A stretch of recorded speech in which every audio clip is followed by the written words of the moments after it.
Okay, so my dear friends, अपने लोग discuss कर रहे थे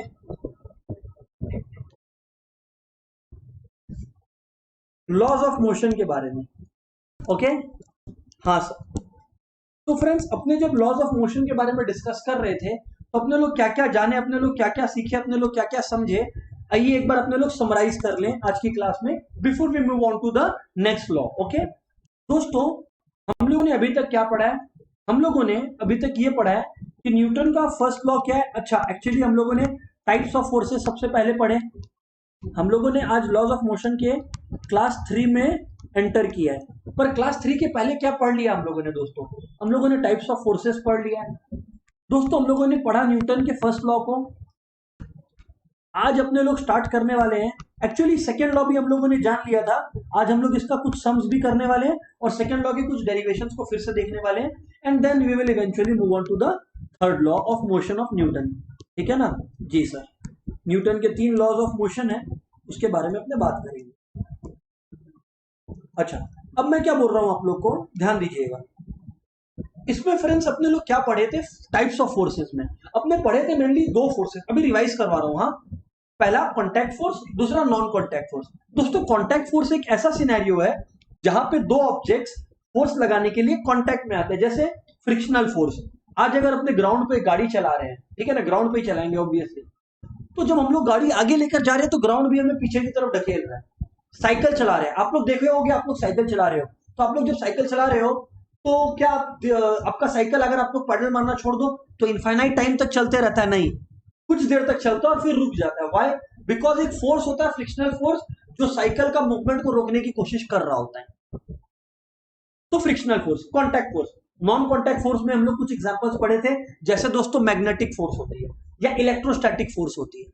ये सब हम लोगों ने पढ़ा था हमारे फर्स्ट क्लास में।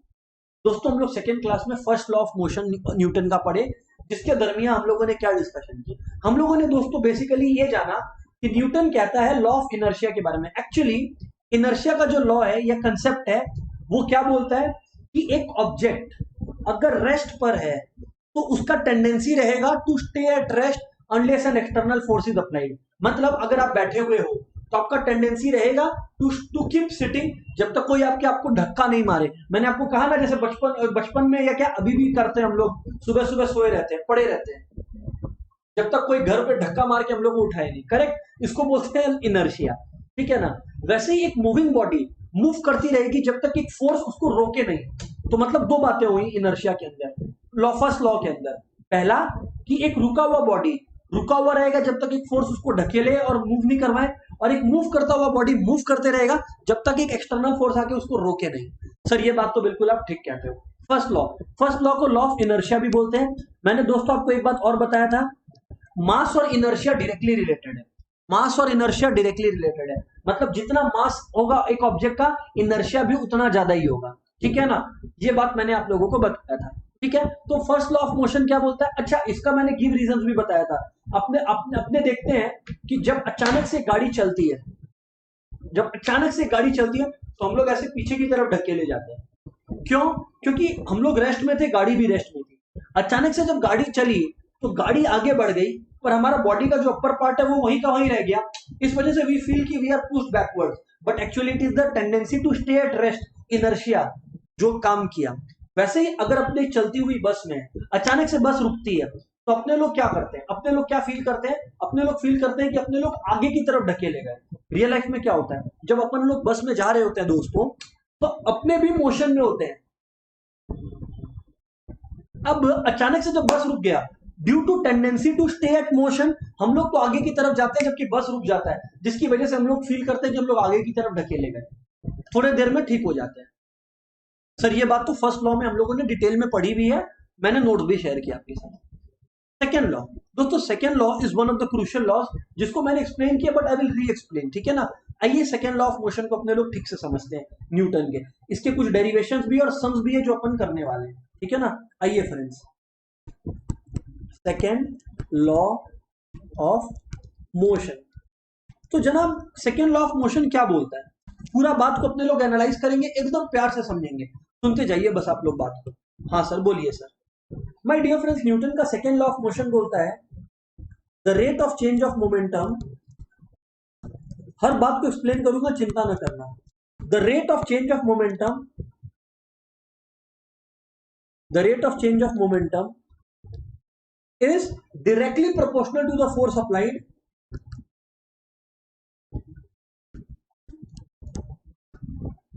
is directly proportional to the force applied and the change in momentum is in the direction of applied force। अब आप लोग बोलोगे कि यार ये क्या बोला सर, आपने कुछ भी नहीं समझ में आया। मैंने बोला आप लोगों को कुछ समझ आए नहीं आए, आप लोगों ने नोटिस किया होगा कि एक वर्ड जो है वो मैंने कंसिस्टेंटली यूज किया हमारे डिस्कशन में, आप लोगों ने नोट किया, और वो वर्ड क्या था सर, मोमेंटम। तो सर क्या है ये मोमेंटम, सबसे पहले तो अपने ये समझते हैं दोस्तों। मोमेंटम का मतलब होता है इम्पैक्ट। फिर से, मोमेंटम का मतलब क्या होता है, इम्पैक्ट। एक ऑब्जेक्ट का क्या इम्पैक्ट पड़ता है, और सिंपल में बोलूं तो एक मूविंग ऑब्जेक्ट का क्या इम्पैक्ट पड़ता है, उसको अपने मोमेंटम बोलते हैं। ठीक है ना। अब आप लोग को मैं एक एग्जांपल देता हूं और एक्सप्लेन करता हूं डिटेल में। मोमेंटम, चिंता मत करो, हम लोग इस डेफिनेशन पर वापस आएंगे, छोड़ के नहीं जा रहे हैं, हर चीज डेफिनेशन का समझेंगे। देखो दोस्तों, मोमेंटम का मतलब क्या होता है, मोमेंटम का मतलब होता है जनाब इम्पैक्ट, ठक करके जो इम्पैक्ट एक ऑब्जेक्ट प्रोड्यूस करता है। ठीक है। अब माय डियर फ्रेंड्स, मैं आपको बता दूं कि मेनली ये जो मोमेंटम है ना, मोमेंटम है, ये मेनली दोस्तों दो चीजों पर डिपेंड करता है। Momentum depends on two things my dear friends. Sir what are those two things? Number one mass, number two velocity. ठीक है ना। दूसरी चीज वेलोसिटी होती है। अच्छा, मोमेंटम को सर फिजिक्स में अपने लोग रिप्रेजेंट करते हैं, और रादर साइंस में अपने लोग रिप्रेजेंट करते हैं v से। मास को करते हैं m से, और वेलोसिटी को करते हैं v से।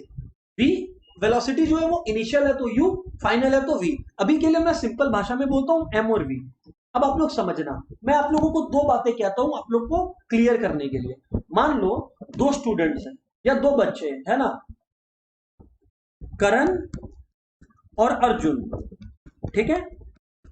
ये करण अर्जुन की मम्मी है। करण अर्जुन की मम्मी गाना गा रही है, आएंगे मेरे करण अर्जुन आएंगे, धरती का सीना फाड़ के आएंगे, मेरे करण अर्जुन आएंगे, ऐसे गा रही है उसकी मम्मी, दोनों की मम्मी। अब पहला केस आप लोग समझना, अब पहला केस आप लोग समझना क्या होता है। जो करण है, ये है करण, ये है करण, ठीक है, और ये है दोस्तों अर्जुन। ठीक है फ्रेंड्स, अब आप लोग ध्यान दीजिएगा, जो करण है इसका मास लेट्स से अपने लोग बोलते हैं 40 केजी है, और इसका मास, अर्जुन का मास 60 केजी है। दोनों की वेलोसिटी, जिस स्पीड से दोनों अपनी मां की तरफ चले आ रहे हैं, ये लिख दिया मैंने मां, दोनों जिस स्पीड से अपनी मां की तरफ चले आ रहे हैं, मान लो दोनों का स्पीड मैं सेम रखता हूं, I don't bring any change, 60 metre per second. हालांकि पॉसिबल नहीं है, पर एक एग्जांपल लेता हूं, 60 मीटर पर सेकेंड या 50 मीटर पर सेकेंड, जो मर्जी आपकी आप ले लो, बस सेम है। तो अगर मैं आप लोग में से किसी से भी पूछता, तो आप लोग बोलते कि सर, मैं पूछता हूं क्या कि भाई जब ये लोग अपनी मां को गले लगाएंगे तो ज्यादा जोर इंपैक्ट मां पे किसका पड़ेगा? ऑब्वियस सा बात है सर, अर्जुन का पड़ेगा। क्यों? क्योंकि अर्जुन की मास ज्यादा है, मास ज्यादा है, मास ज्यादा नहीं है, अर्जुन की मास, वजन जो है वो ज्यादा है। क्योंकि अर्जुन का मास ज्यादा है तो उसकी मम्मी को वो जब वो गले लगाएगा तो ज्यादा इंपैक्ट पड़ेगा। करेक्ट सर, बिल्कुल पड़ेगा। माय डियर फ्रेंड्स, आप लोग एक बात को समझ लीजिए, क्या, इसीलिए मैंने क्या कहा कि मास पर डिपेंड करता है इंपैक्ट, यानी कि मोमेंटम। पहली बात, सिचुएशन वन, ये था सिचुएशन नंबर वन। ठीक है ना, मैं यहां पे लिख दिया सिचुएशन वन। ठीक है सर। अब दोस्तों मैं यहीं पर आप लोगों के सामने सिचुएशन टू प्रेजेंट करता हूं। ठीक है ना, सिचुएशन टू में अपन ये करते हैं, मैं आप लोग से ही पूछता हूं, आप लोग ही जवाब दीजिए ना, आप लोगों को क्या लगता है, वही, मैं कुछ नहीं बोलने वाला। दोनों का मास 50 केजी कर देते हैं अपने, कोई दिक्कत नहीं है। अच्छा, आप दोनों की स्पीड को अलग कर देते हैं, इसकी स्पीड को कर लेते हैं हम लोग 50 मीटर पर सेकेंड, और इसकी स्पीड को हम लोग कर लेते हैं 60 मीटर पर सेकेंड। अब दोनों मां की तरफ भाग के आ रहे हैं, अब किसका इंपैक्ट होगा? सर मास तो सेम है, लेकिन क्योंकि ज्यादा तेज, एक एग्जांपल लेता हूं, मान लो इस बार करण को ज्यादा तेज भगाते हैं, अर्जुन को 50 से भगाते हैं, तो ज्यादा तेज कौन भाग रहा है? करण भाग रहा है। इधर पे ज्यादा इंपैक्ट अर्जुन का पड़ता, इधर पे ज्यादा इंपैक्ट करण का पड़ेगा। वाई? बिकॉज करण ज्यादा तेज भाग रहा है। तो इसका मतलब हम लोग क्या सीखे दोनों केसेस में, कि more the mass more the momentum पहला चीज, ये हम लोग सिचुएशन 2 में सीखे। और सिचुएशन 1 में हम लोग क्या सीखे दोस्तों? सिचुएशन 1 में हम लोग सीखे more the velocity. Actually situation 1 में हम लोग सीखे थे कि more the mass more the momentum. और सिचुएशन नंबर 2 में हम लोग क्या सीखे? अभी जैसा कि आपने देखा, जितना ज्यादा स्पीड, जितना ज्यादा वेलोसिटी, उतना ज्यादा मोमेंटम। करेक्ट? ये दोनों चीज आप लोगों ने सीखी। तो इससे दोस्तों एक फॉर्मूला फ्रेम होता है, गोल्डन फॉर्मूला, वो है P equals to mass into velocity. Sir ये बात तो आपका क्लियर है, ठीक है ना? अभी सुनिए, अभी न्यूटन बाबू क्या बोलते हैं आप लोग समझना। न्यूटन बाबू बोलते हैं कि भाई जो फोर्स है, जो फोर्स है वो rate of change of momentum है। फोर्स का मतलब होता है rate of change of momentum. Change of momentum के बारे में पहले मैं आपसे बात करता हूं, फिर रेट के बारे में बात करूंगा, ठीक है ना? दोस्तों आज मान लीजिए एक गाड़ी को, ठीक है ना, एक गाड़ी को अपने ढकेल रहे हैं, ठीक है, एक गाड़ी को ढकेल रहे हैं अपने लोग एक सर्टेन वेलोसिटी के साथ, मास इनटू मान लीजिए वेलोसिटी है u इनिशियली, तो ये हो गया इनिशियल मोमेंटम। फिर हम लोग गाड़ी को और तेज धकेलना चालू करते हैं तो गाड़ी पे इंपैक्ट और जोर होता है, तो उसकी वजह से जो होता है mass into V, velocity change हो जाएगा, तो m इंटू वी हो गया। गाड़ी का मास तो सेम रहने वाला है यहाँ पर। तो दोस्तों क्या मैं ये गलत हूं अगर मैं बोलता हूं कि क्योंकि हम लोगों ने फोर्स लगाया तो मोमेंटम चेंज हुआ? नहीं सर, बिल्कुल ठीक बोलते हो आप। क्योंकि हम लोगों ने फोर्स लगाया तभी तो गाड़ी के ऊपर जो इंपैक्ट था वो बदला और गाड़ी और तेज भागना शुरू की। सर बिल्कुल गलत नहीं आप। तो इसका मतलब चेंज इन मोमेंटम क्या हो गया दोस्तों? इसका मतलब हो गया change in momentum equal to M V minus M U. Sir बात तो आपकी परफेक्ट है। अब मैं बोला न्यूटन साहब एक बात और बोलते हैं, न्यूटन बाबू हम लोग को बोलते हैं कि भैया देखो ये तो टोटल चेंज इन मोमेंटम है, ये तो टोटल चेंज इन मोमेंटम है। हर सेकेंड पर यूनिट ऑफ टाइम, हर सेकेंड आपका मोमेंटम कितना से चेंज हो रहा है? That is force. फोर्स क्या है? Change in momentum per unit of time, मतलब हर सेकेंड आपका जो है मोमेंटम कितना से चेंज हो रहा है? That is force, that is force. Example अगर कोई मुझसे पूछे, मान लीजिए मैं आपको बोलता हूं कि एक ऑब्जेक्ट है मास 40 केजी का और एक ऑब्जेक्ट है मास 60 केजी का, ठीक सर? बिल्कुल ठीक, मास में चेंज आया। अच्छा मान लीजिए हम लोग एक एग्जांपल ले रहे हैं ना, कुछ भी ले सकते हैं। अच्छा मान लीजिए हम लोग वेलोसिटी में चेंज कर लेते हैं, वेलोसिटी में भी चेंज आपको करना है तो करिए, वरना लेट से वेलोसिटी अपने सेम मानते हैं। मान लीजिए ये है 60 मीटर पर सेकेंड, वेलोसिटी में चेंज होकर आया ये।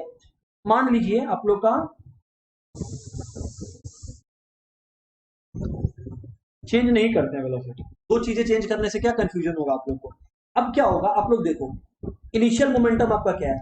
40 इंटू 60 यानी कि 2400 केजी मीटर पर सेकेंड। यहां पर आपका फाइनल मोमेंटम क्या है? 60 इंटू 60 यानी कि दोस्तों 3600 KG metre per second. Sir बिल्कुल ठीक। तो जनाब मोमेंटम चेंज हुआ कि नहीं हुआ? हाँ सर चेंज हुआ ना। कितने से चेंज हुआ? Change in P is equal to 3600 minus 2400। Mass बढ़ने की वजह से हो सकता है हम लोग उस पर्टिकुलर चीज जिसकी बात हो रही है, जिसका मास 40 केजी है, उसमें हम लोग कुछ भरते जा रहे हो, तो ये भरने का काम हम लोगों ने 10 सेकंड में कंप्लीट किया मान लो। खैर जो भी है, तो चेंज इन मोमेंटम कितना से हुआ? 1200 केजी मीटर पर सेकेंड से। पर ये कितने देर में किया हम लोगों ने? मान लो ये जो 40 केजी का था, मान लीजिए हम लोग 40 केजी का एक ब्लॉक मान लेते हैं, एक ब्लॉक को हम लोग भरते जा रहे थे और वो मूविंग ब्लॉक था। कुछ भी कार्ट हो सकता है, एक मूविंग कार्ट हो सकता है जो जैसे जैसे वो मूव कर रहा है, होता है ना फैक्ट्रियों में, कार्ट मूव किया प्रोडक्ट आया, मूव किया प्रोडक्ट आया। तो मान लीजिए कि शुरुआत में ये कार्ट 60 मीटर पर सेकंड में चल रहा था, बाद में भी ये कार्ट 60 मीटर पर सेकंड चल रहा था। पहले इसका मास 40 केजी था और प्रोडक्ट 10 सेकंड में ऐड हुए और इसका मास 60 केजी हो गया। इसका मोमेंटम चेंज हुआ, परंतु अब मैं बोल देता हूं कि इसका टोटल चेंज इन मोमेंटम 1200 था, पर हर सेकंड कितना चेंज हुआ? चेंज इन पी पर यूनिट ऑफ टाइम, पर यूनिट ऑफ टाइम जो है चेंज इन पी वो क्या है? वो है दोस्तों 1200 डिवाइडेड बाई टाइम। कितना आपका टाइम? आपका 10 सेकेंड लग गया दोस्तों, तो इसका मतलब 120, इसका मतलब 120 हो गया। तो इसका मतलब हो गया दोस्तों 120 kg metre per second square. ठीक सर, सर बिल्कुल ठीक, 120 kg पर मीटर पर सेकेंड स्क्वायर, बिल्कुल ठीक। ये है change in momentum per unit of time. और दोस्तों let me tell you, this is what Newton calls to be force. Sir पर न्यूटन ने ऐसा कहां कहा सर? मैंने बोला कहा, देखिए सर आप लोग को दिखा देता हूं, the rate of change of momentum is directly proportional to the force applied. Rate of change of momentum, change of momentum मतलब final momentum minus initial momentum, और रेट मतलब डिवाइडेड बाय टाइम। अब आप लोग को एक और चीज यूनिक दिखाता हूं जिससे आप लोग पक्का कन्विंस हो जाओगे, फिर तो आप लोगों को डाउट बचेगा ही नहीं, ठीक है ना। आप लोग समझिए दोस्तों, हम लोग ये बात तो जानते ही है ना, ये बात तो दोस्तों हम लोग जानते हैं, और आप लोग मुझे कोई भी मना नहीं करोगे, मैं श्योर हूं जब मैं बोलता हूं कि हम लोगों ने पढ़ रखा है कि फोर्स क्या होता है दोस्तों, मास इनटू एक्सेलरेशन। आप लोग कोई भी मना नहीं करोगे? नहीं सर हम लोग मना नहीं करते। अब मैं बोला दिमाग लगाओ, ये जो force equal to mass into acceleration है, मैं आपको इसी फॉर्मूला पर लाके दिखाऊंगा, तब आप लोग को बिलीव होगा कि ये जो चेंज इन ये है ये सच में इसको है। अच्छा और एक बात, ये जो KG metre per second square है ना, इसको अपन न्यूटन लिख सकते हैं। ओह पर सर ये माने कैसे हम लोग आपकी बात? ये दिल मांगे मोर सर, और एक्सप्लेनेशन दो। मैं बोला ओके, सुनिए आप लोग बात। मैंने क्या कहा, मैंने क्या कहा, फोर्स होता है, मैंने कहा change in momentum by change in time. हाँ सर आपने यही कहा, या बाय टाइम लिख दो ना अभी के लिए सिंप्लिसिटी के लिए। तो भाई चेंज इन मोमेंटम क्या होता है, mass into velocity, final velocity minus mass into initial velocity whole divided by time. Sir हम लोग अग्री करते हैं।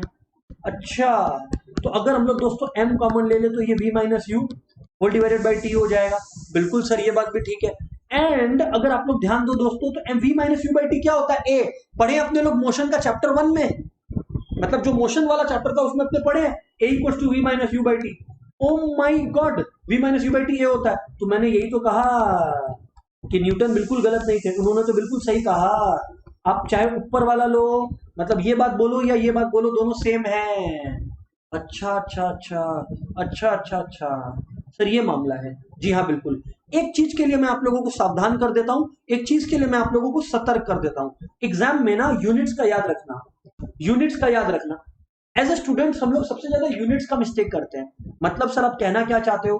मैं ये कहना चाहता हूं कि कल को आपको एमसीक्यू में या कहीं पर भी कोई पूछ ले कि भाई मोमेंट जो है वो किस टर्म्स में एक्सप्रेस होता है, तो आपको याद रखना होगा moment is nothing but mass into velocity. तो मास इनटू वेलोसिटी है तो केजी, मास का ऐसा यूनिट और वेलोसिटी का ऐसा यूनिट मीटर पर सेकेंड, ये होता है मोमेंट का। परंतु गाइस अगर कोई फोर्स का पूछे तो आप लोग फिर बोलोगे कि फोर्स का यूनिट तो न्यूटन होता है, पर इसको अगर इसके टर्म्स में लिखे तो केजी मीटर पर सेकेंड, और नीचे में एक तो बाई एस और करते हैं ना, उसकी वजह से ये इंपैक्ट आया स्क्वायर का, KG metre per second square. ओह अच्छा अच्छा अच्छा, इसी को न्यूटन बोलते हैं। ये बात आप लोग मत भूलना, ये बात आप लोग मत भूलना कि मांगा क्या आपसे। ये हो गई एक बात दोस्तों। दूसरी बात आप लोग से कभी कभी बोली जाती है आप लोगों को, ग्राफ बनाओ। क्या बनाओ सर? ग्राफ बनाओ। आप लोगों को कभी कभी ये लोग बोल देते हैं कि भाई ग्राफ बनाओ। किसका ग्राफ बनाओ सर? ए, मैं दोनों को एक साथ दिखाऊंगा, आपको चिंता ना करें आप। सबसे पहले moment versus mass graph, next moment versus velocity graph. दोस्तों सिंपल भाषा में मैं आपको समझा देना चाहता हूं कि भाई आज आप लोग कहीं पे कुछ भी लो, कहीं पे कुछ भी लो, आप लोग सुनना बात को मेरी। आज आप लोग अगर इस ग्राफ को लो, देखना आप लोग बात को, मैं मान लो मैं ऑब्जेक्ट के मास को यहां लेता हूं वाई एक्सिस पर, मोमेंट को यहां लेता हूं।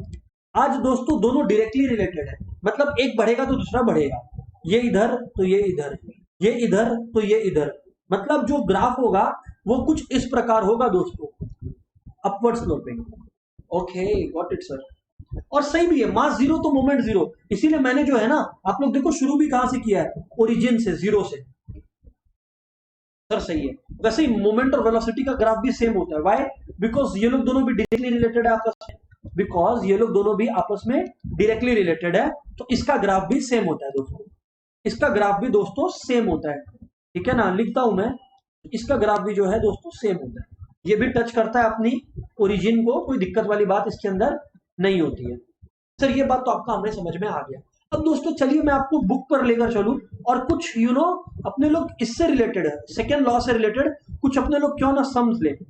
अच्छा, before I take some sums, मैं आप लोगों को यहाँ पर दिखा दूं एक दो बातें हैं कि मोमेंटम कैसे इंपॉर्टेंट है। आप लोग देखोगे फास्ट बॉलर लोग, जब क्रिकेट में फास्ट बॉलर लोग होते हैं, उनको बॉल डिस्चार्ज करना होता है जोर से, तो वो लोग क्या करते हैं, एक रन अप लेते हैं।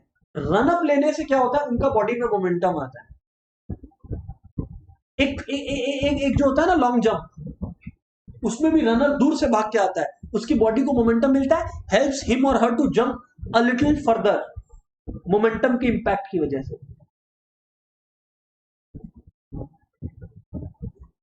ठीक है, हाँ सर बताइए।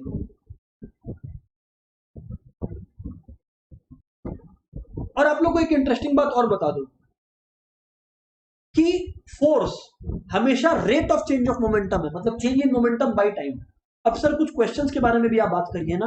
मैं बोला ओके, मैं क्वेश्चंस के बारे में बात करता हूं, after all they are very much an important part of your examinations, right. Okay sir बताइए, how much force is required to produce an acceleration of इतना इन अ बॉडी ऑफ इतना। हमेशा याद रखना, मैं कैसे सोचता हूं मैं बता देता हूं।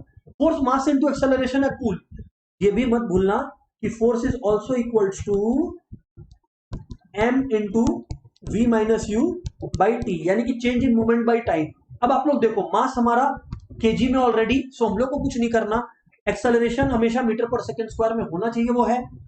अवर job is done, just multiplied है। सो 0.8 इंटू 2 यानी कि 1.6 KG metre per second square. और मैंने क्या कहा था, KG metre per second square है, तो you can substitute it with Newton. We have done that guys. दोस्तों क्वेश्चन का लेवल को थोड़ा एलिवेट करते हैं। आइए आप लोगों को नेक्स्ट क्वेश्चन पर लेकर चलो। ध्यान से देखिएगा दोस्तों, आप लोग एकदम कॉन्फिडेंट हो जाने वाले हो इसके बाद।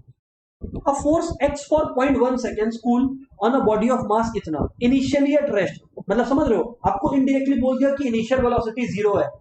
अगर इनिशियल वेलोसिटी जीरो है, मतलब इनिशियल मोमेंटम भी एग्जैक्टली जीरो है, because mass into initial velocity आप करोगे, मास कुछ भी हो साहब, इनिशियल वेलोसिटी जीरो है, so the entire product becomes zero, right. Okay, the force then ceases to act and the body moves through 2 metre in the next 1 second.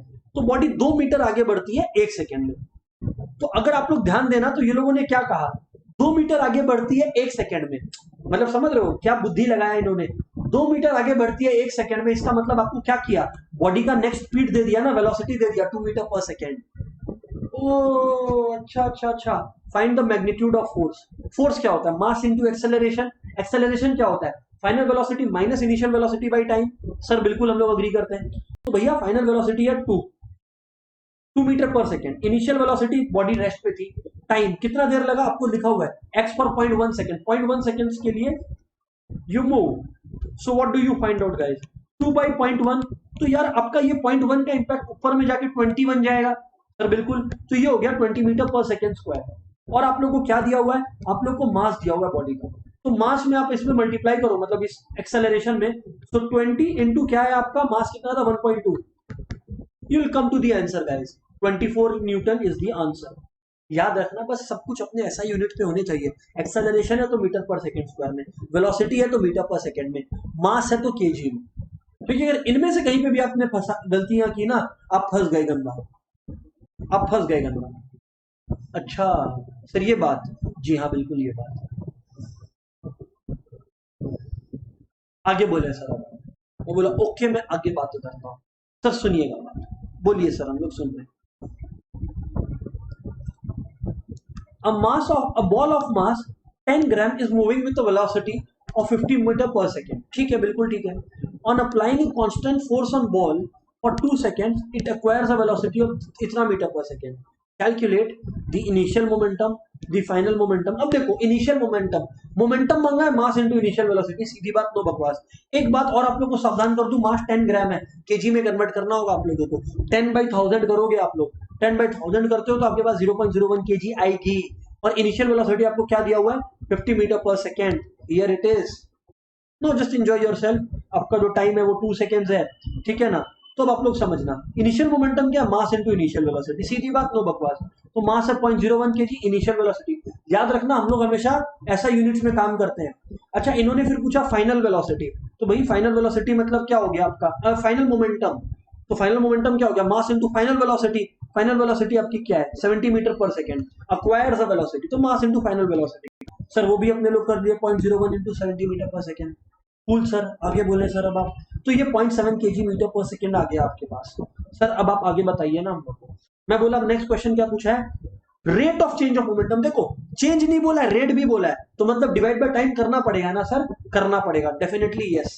तो यानी कि final momentum 0.7, initial momentum 0.5, minus कर दो तो 0.2 divided by time interval 2, तो काटाकुटी करके 0.1 kg metre per second square आ गया। 0.1 kg metre per second square को 0.1 न्यूटन भी बोल सकते हैं। क्वेश्चन क्या मांगा, एक्सेलरेशन मांगा अपने से। अरे भाई अगर अपने से एक्सेलरेशन मांगा, एक्सेलरेशन का final velocity minus initial velocity by time, तो इसका मतलब 70 माइनस 50 बाई जो भी है 2 सेकेंड है तो 2, तो यानी कि 10 मीटर पर सेकेंड स्क्वायर। और फाइनली फोर्स पूछा तो वो है आपका मास इनटू एक्सेलरेशन। फोर्स आपका क्या है, mass into acceleration. Okay sir got it. तो वो आपका 0.1 न्यूटन आया। आप लोग में से काफी लोग ये मेहनत कर रहे हो, पर मैं मेहनत नहीं करूंगा। मैं बोलूंगा कि भैया rate of change of momentum he force होता है, तो जो rate of change of momentum आया 0.1 न्यूटन वही मेरा फोर्स होगा ना। अलग से भी लिख के दिखा सकते हो, या सीधा ये बात लिख के दिखाओ ना कि भाई rate of change of momentum is nothing but force. How come you are wrong guys. Sir बात तो सही बोलते हो आप, हम लोग अभी रियलाइज किए। मैं बोला वेरी गुड, समझ तो आया ना, इंपॉर्टेंट ये है, रियलाइज तुम चाहे कभी भी करो। ओके सर आगे बोलिए सर।